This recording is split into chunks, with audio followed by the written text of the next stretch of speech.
Un revers pour le groupe Novartis. Son anticancéreux contre la leucémie, deuxième produit phare du laboratoire, le Glivec, n'aura pas de nouveau brevet en Inde.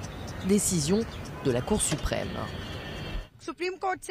La Cour suprême a dit qu'au regard de la loi indienne, le médicament Glivec n'est pas éligible à un nouveau brevet en Inde. Une loi claire et stricte. Pour obtenir un nouveau brevet, il faut prouver que le médicament de base a été amélioré de façon significative. Quelques modifications ne suffisent pas. Et selon la Cour suprême, la composition rénovée du Glivec n'était pas suffisante. Une belle victoire pour les associations. Un feu vert de la justice aurait privé les patients les plus pauvres d'un générique bon marché dans un pays où 40% de la population gagne moins de 1,25 $ par jour. Dans certaines parties du monde, le nouveau Glivec est vendu environ 3 000 € par mois. En Inde, la version générique restera disponible à près de 57 €. C'est un grand soulagement, mais ça ne veut pas dire que tous les brevets vont être refusés. Ils vont continuer à être acceptés. On ne pourra plus demander de façon abusive plusieurs brevets pour un même médicament. Et ça, c'est crucial pour que certains médicaments entrent enfin dans le domaine public.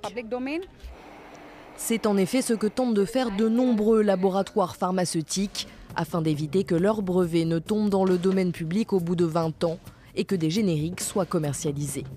Cette pratique s'appelle l'evergreening, elle est interdite en Inde. Cette décision pourrait donc faire jurisprudence. Les laboratoires devront désormais prouver en Inde que le médicament est vraiment nouveau. Un coup dur pour Novartis après 7 ans de bataille juridique. Bien évidemment, nous sommes déçus par cette décision.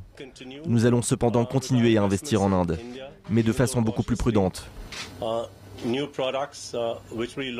Nous demanderons des brevets pour les nouveaux produits que nous allons lancer et nous espérons que le système s'améliorera en Inde pour encourager l'investissement.